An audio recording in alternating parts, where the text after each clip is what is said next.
Welcome to BBC London on tonight's programme.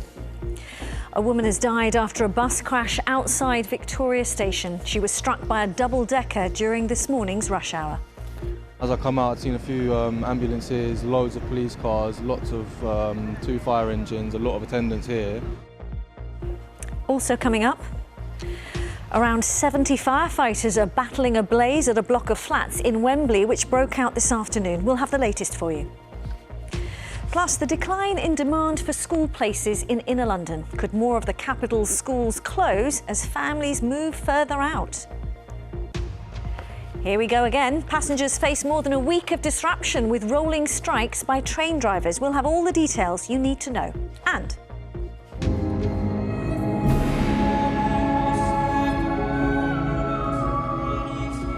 lighting up the winter dark, the display inspired by life on Earth returns to an iconic London church.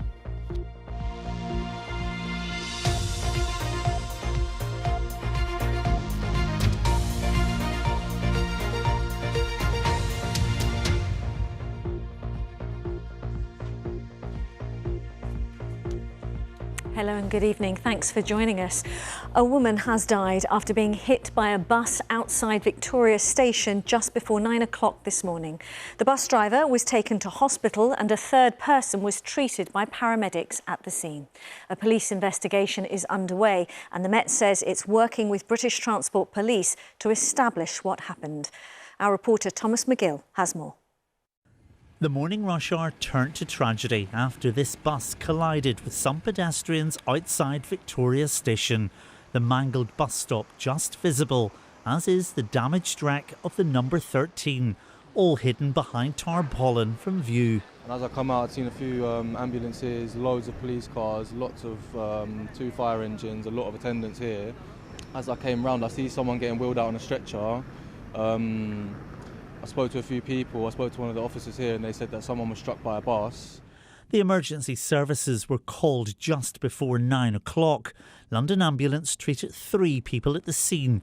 One remains in hospital and another, a woman, died at the scene despite the best efforts of paramedics. Well, the Mayor has described what happened here earlier as a tragedy and says his thoughts and prayers are with all those involved. Tonight, it's unclear when Terminus Place will reopen, as officers from the Metropolitan Police and British Transport Police remain at the scene, piecing together exactly what happened. And Thomas is with me. A tragic incident and a police investigation underway. It's not the first time there's been a crash of this nature in this area. That's right, yes, Riz. Back in 2021, Melissa Burr lost her life as well in the same area after a parked bus actually was shunted into another bus on Terminus Place. Now, that prompted for calls to improve safety in and around Victoria train station in that area. Fast forward to the back end of 2023 last year, and a Freedom of Information request identified that Transport for London were carrying out some essential works to improve pedestrian safety and accessibility. Now, that work started mid-November, lasted 6 weeks, and it meant that this whole area today that was cordoned off was closed for 6 weeks whilst that work was carried out. Now, the Freedom of Information request also gives us an insight into the issues that were identified or the problems in that area, and it says that there was an unconventional layout with confusing road markings, and in some areas there was no curbs or no paving. It also set out concerns with tactile paving in the area and said that there were some concerns with actually accessing the terminal in the first place. So that work was all completed, as I mentioned, just around about Christmas there. Now, whether or not those issues will be re-looked at again in this investigation remains to be seen. But the Met says that the investigation is ongoing and that they're working to inform the next of kin in what is a very, very sad story tonight, Riz. Yeah, it really is. Thomas, thank you for bringing us the latest on that. Thank you. Turning now to the demand for school places, because a new report has found that more inner London schools could close due to a drop in demand for places.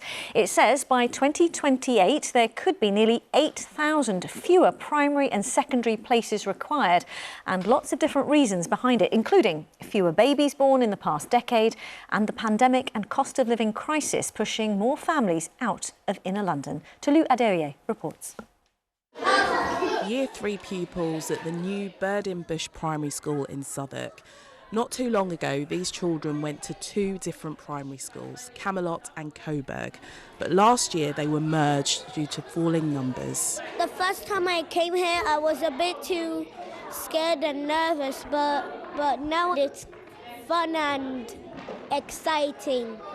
But it hasn't all been plain sailing. When we announced the schools were going to be closing, there was a lot of antagonistic reaction.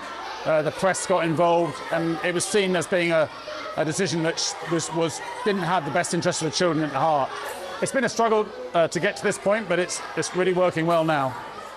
And this could be the future for more of our schools.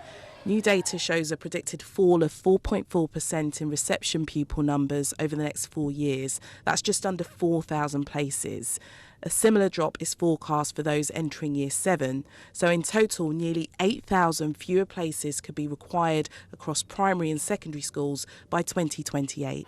The drops matter because fewer pupils mean reduced funding. So schools that are already struggling financially then have to make even tougher decisions in order to balance the books. That could mean mergers like we've seen here, or schools closing altogether. But why are the numbers falling? The report puts it down to a 17% decrease in London's birth rate and more families leaving the capital for various reasons, including the pandemic, Brexit and high rents and house prices. Thank you, Mr. Speaker. It's an issue the MP for Vauxhall raised in the Commons today. The drop in school numbers appears to be happening a lot faster than we expected. In my Vauxhall constituency, we had a secondary school closed last year, Archbishop Tennyson's in Oval, opposite the Oval Cricket Ground. That school's been there since the 1800s. And just that sense of a valuable community asset like that going. Essentially, the government can't ignore this anymore. The Department for Education has told us school funding will be at its highest level in history in real terms next year. It says it's for local authorities and academy trusts to balance the supply and demand of school places in line with the changing demographics, as they have done for many years. The Bush merger has proven successful so far. So the positives for running this school is that we're running a school in surplus. This time last year we had 2 schools, both with a deficit over 6 figures each. And the positive surplus brings opportunities in terms of provision for the curriculum, in terms of staffing and leadership, and mainly stability. For many, though, closures and mergers must always be the last resort as schools adapt to our changing capital. Tolu Adeoye, BBC London. Well, we can get reaction from Councillor Ian Edwards at the Executive Member for Children and Young People at London Councils. That's the group that represents all 32 of London's boroughs and the City of London. Good evening to you. So we heard there potentially 8,000 fewer primary and secondary places required over the next 4 years. For parents in London watching this evening, what could that mean for them? Good evening, Riz. Unfortunately, I can't bring good news for those parents. It does mean in some areas there is going to be quite clearly an excess of school places, and that is likely to result in more school closures. Although we're talking about a 4% across London, that masks quite big variation in locality. Some local authorities, and you heard from the MP for Vauxhall, Lambeth, are forecasting a 12% reduction. In a couple of boroughs, they're actually forecasting a growth. So the picture is mixed. But where there is a reduction, it is going to be uncomfortable unless we receive some more government support. And the government is saying, well, they're making some funding available for schools experiencing a drop in pupils. That is true, and it's welcomed. But actually, what we need is certainty. They've given funding for this year and this year alone. And in my own borough, it probably amounts to half the funding that's lost through the reduction in places. So whilst it has certainly taken some pain out of it, we can't use the funding that's been allocated this year to plan for the future. and that's a problem. The government needs to be coming forward with how they're going to fund the reduction in school numbers over the coming number of years, and not just this year.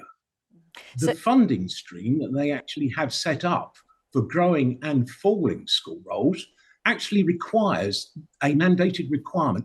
The school roll is expected to grow within 3 to 5 years to allow the deficit funding to be given. Now, that is just not sustainable at this time, and those sorts of rules need to change. So basically, you're looking for more certainty, as you say, so that schools in the capital can plan.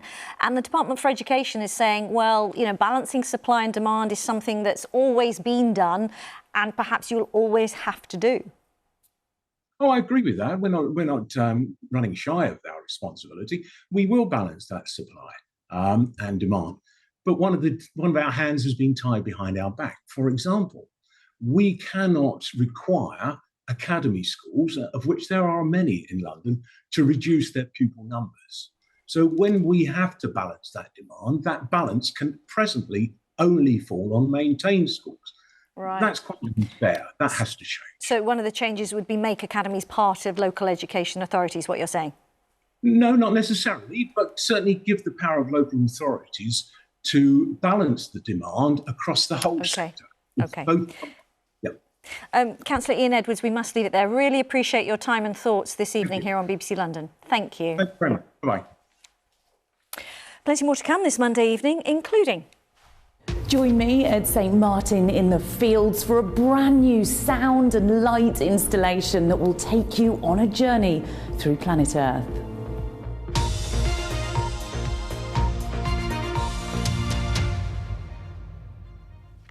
Right now, though, let's get the latest on a fire that broke out at a block of flats in Wembley a couple of hours ago. 70 firefighters have been battling the blaze. Well, Victoria Hollins joins me now. Vic, what more do we know about this?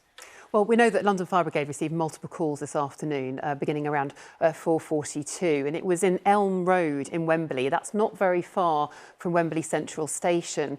It appears that this is a residential block, and as you can see, it was really ablaze at one point earlier on this afternoon. I think it is a housing association building of around 120 flats.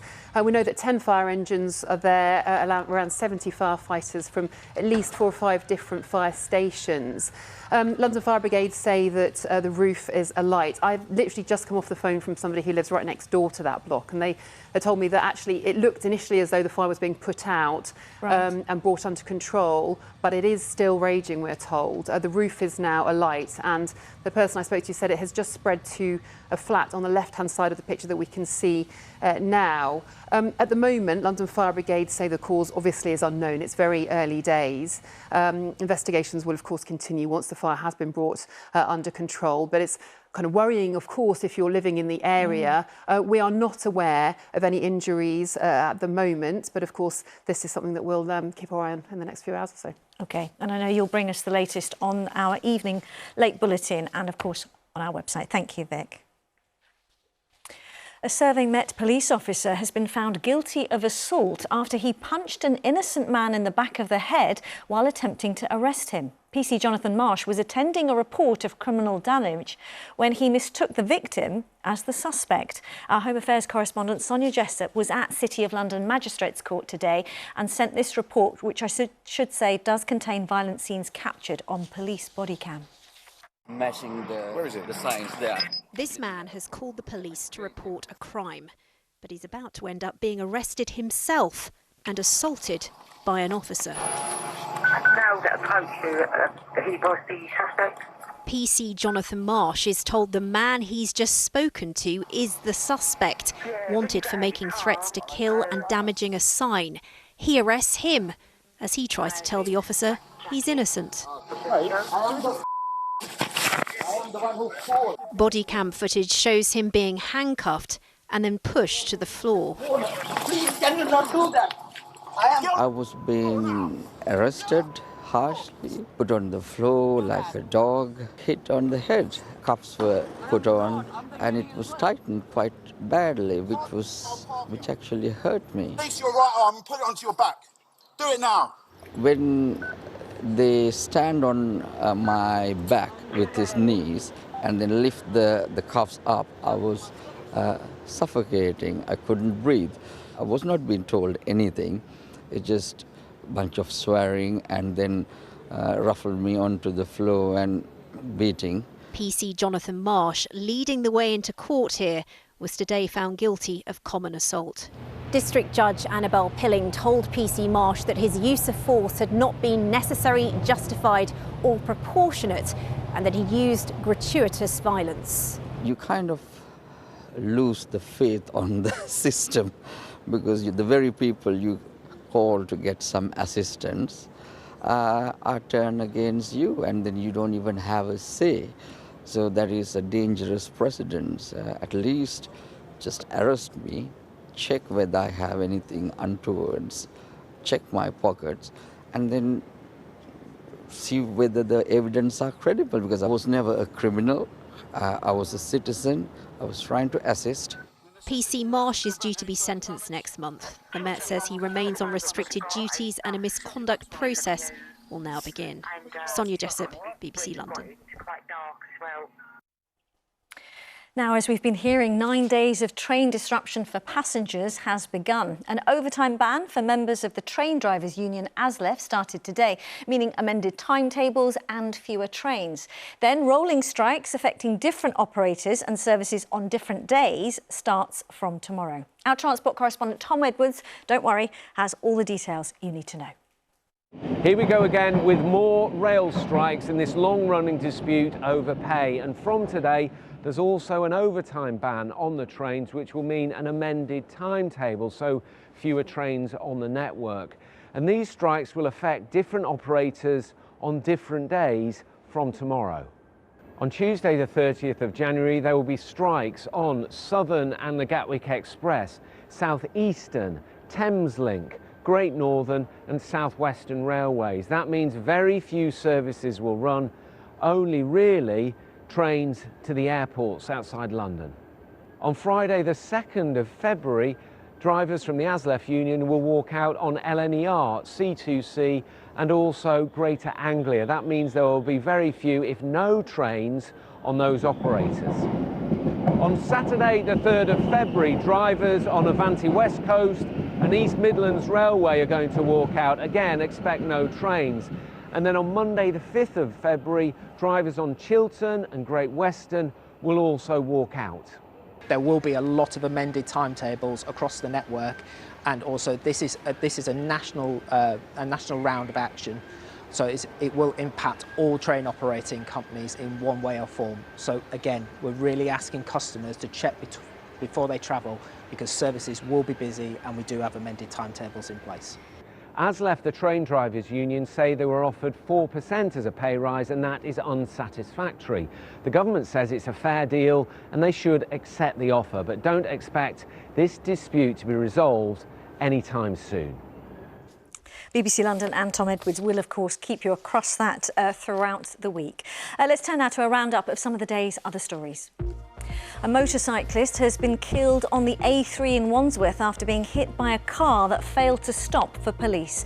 The driver of a Range Rover, which crashed into the bike, has been arrested for a number of offences, including driving under the influence of drugs and causing death by dangerous driving. The police watchdog has launched an investigation into the Met's involvement. A marathon trainee said police nearly mistook him for a thief after they saw him running with a fridge on his back. Daniel Fairbrother was stopped by officers in Stevenage in Hertfordshire while practising for the London Marathon. He said the officers quickly realised he was not stealing anything and said it ended up with them shaking his hand. And BBC Radio 1 has announced that its big weekend is taking place at Stockwood Park in Luton.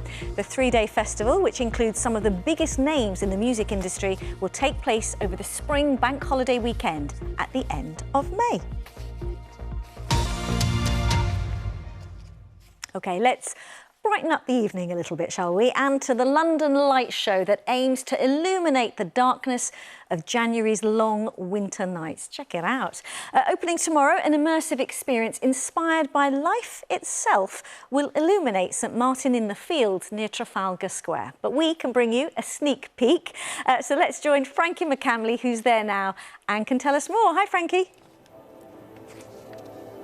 Hello, Riz. Good evening. Feast your eyes on this behind me, this new light and sound installation that's coming right here tomorrow at St Martin in the Fields. It's called Life, and to find out a little bit more about what exactly that means, I'm joined by Peter Walker, the artist behind this installation.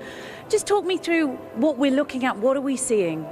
Well, Life is essentially a series of fine art light and sound installations, both on the outside here of the church, and then people come within the church, down in the crypt. There's some really immersive installations down there, culminating in this artwork behind us, which is 24 hours on Earth from sunrise to sunset in this remarkable building. It's really hypnotic. I've been sat watching this for a bit of time. You don't realise how much time passes when you're watching it. There's lots of animals involved as well. Just talk me through that. Yeah, the concept really takes us on a journey through different aspects of life. So we go through a forest, we go down into the oceans, we go into the skies, we fly with birds, and it all emerges around you as you sit here within the nave. It's really quite something very special, especially with the music as well, which brings everything to life. And being able to light up a building like this, an iconic building in London, you as an artist, how does that feel?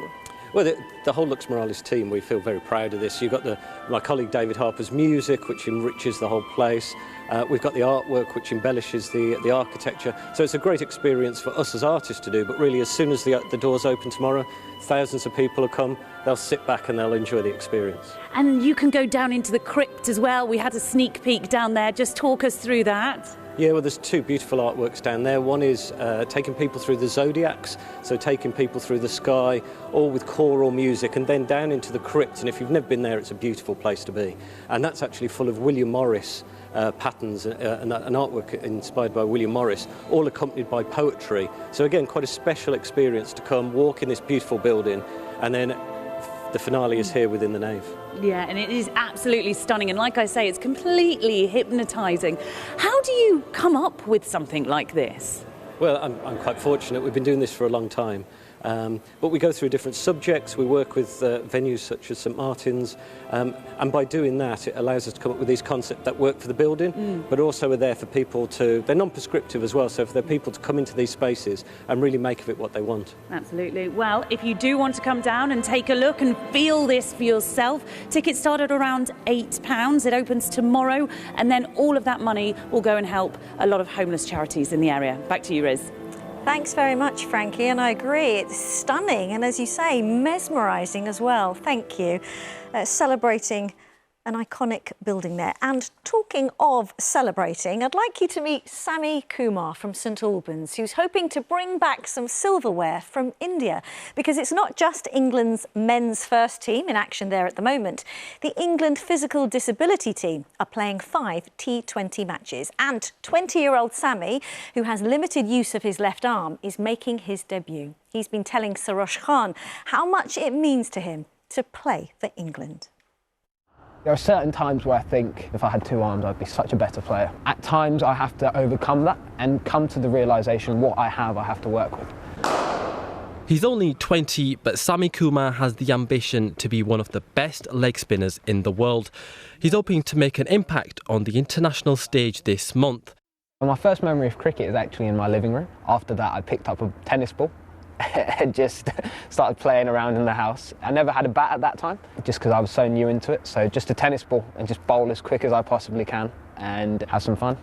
Sami, who was born in India, came to the UK with his parents when he was just 18 months old to try and find greater support for him and his disability. In my day-to-day life, I'm very aware that I can't do things physically with my left arm as well as I can do with my right arm. Because of my shoulder, I can't actually use my left arm to, you know, how normally bowlers use their arms to rotate and bring everything there. So it's more my elbow, my shoulder, trying to get that as high up as I possibly can. And eventually it does affect the amount of spin you get off the pitch and the pace you bowl as well, which I think is, obviously in today's day and age of cricket, if you're a slow spinner, you get smacked 30, 40 metres back. He's the only player in the England physical disability team from a South Asian background. And for him, that representation is crucial. For people in the disability sport, I think it's so important, especially for minority ethnicities, to kind of get their say in it. And I'm happy to, if people look up to me, I'm more than happy to show the way. Oh, wow. To represent England is to represent not just the nation, but to represent my family. Never thought I'd get here, but thank God for disability cricket at the end of the day, because I wouldn't be in the position that I am. Obviously going to India, taking that step and, you know, God willing, hopefully bringing back a trophy, bringing back some silverware. Fingers crossed for that silverware. Either way, what a great role model Sammy is. Now, been a bright start to the week, although it is still January. Let's get a check on the weather with Corson, who's here. What have you got for us? Well, Riz, it is still January, as you say. It does feel like the longest month, doesn't it? And it's still winter, but it won't feel like it this week indeed. But it's been quite cloudy out there, hasn't it? In fact, this picture sent in from one of our weather watchers looks pretty much black and white, but we did have some breaks in the cloud to allow some brightness through as well. And at the moment, we're drawing in our winds from the south and southwest. And you can see this weather front here. Now, this has been bringing some outbreaks of rain across parts of Wales, northern England. For us, it's been drawing in quite a lot of cloud. And that's really the case for the next few days as well. So for this evening, quite cloudy out there. That cloud thick enough for the odd spot of rain and drizzle. And as we're drawing in the winds from the south, we're also drawing in some Saharan dust. So for tomorrow morning, there may be some dusty cars as well. But temperatures, well, holding up at around 7 to 9 Celsius. So frost-free, quite a mild night in store. And it means for tomorrow morning, quite cloudy, quite mild to start. And again, there may be the odd spot of drizzle or the odd isolated shower, but becoming a bit brighter into the afternoon, some breaks in the cloud and temperatures around 7 to 10 Celsius. So a bit cooler tomorrow compared with today. Today we reached 12.2 Celsius. Now, as we look ahead to tomorrow evening then, well, the cloud will continue to thin and break, more in the way of clearer skies. And actually tomorrow night will be a bit of a chillier night, temperatures dipping to low single figures. So there may be some patchy frost tomorrow.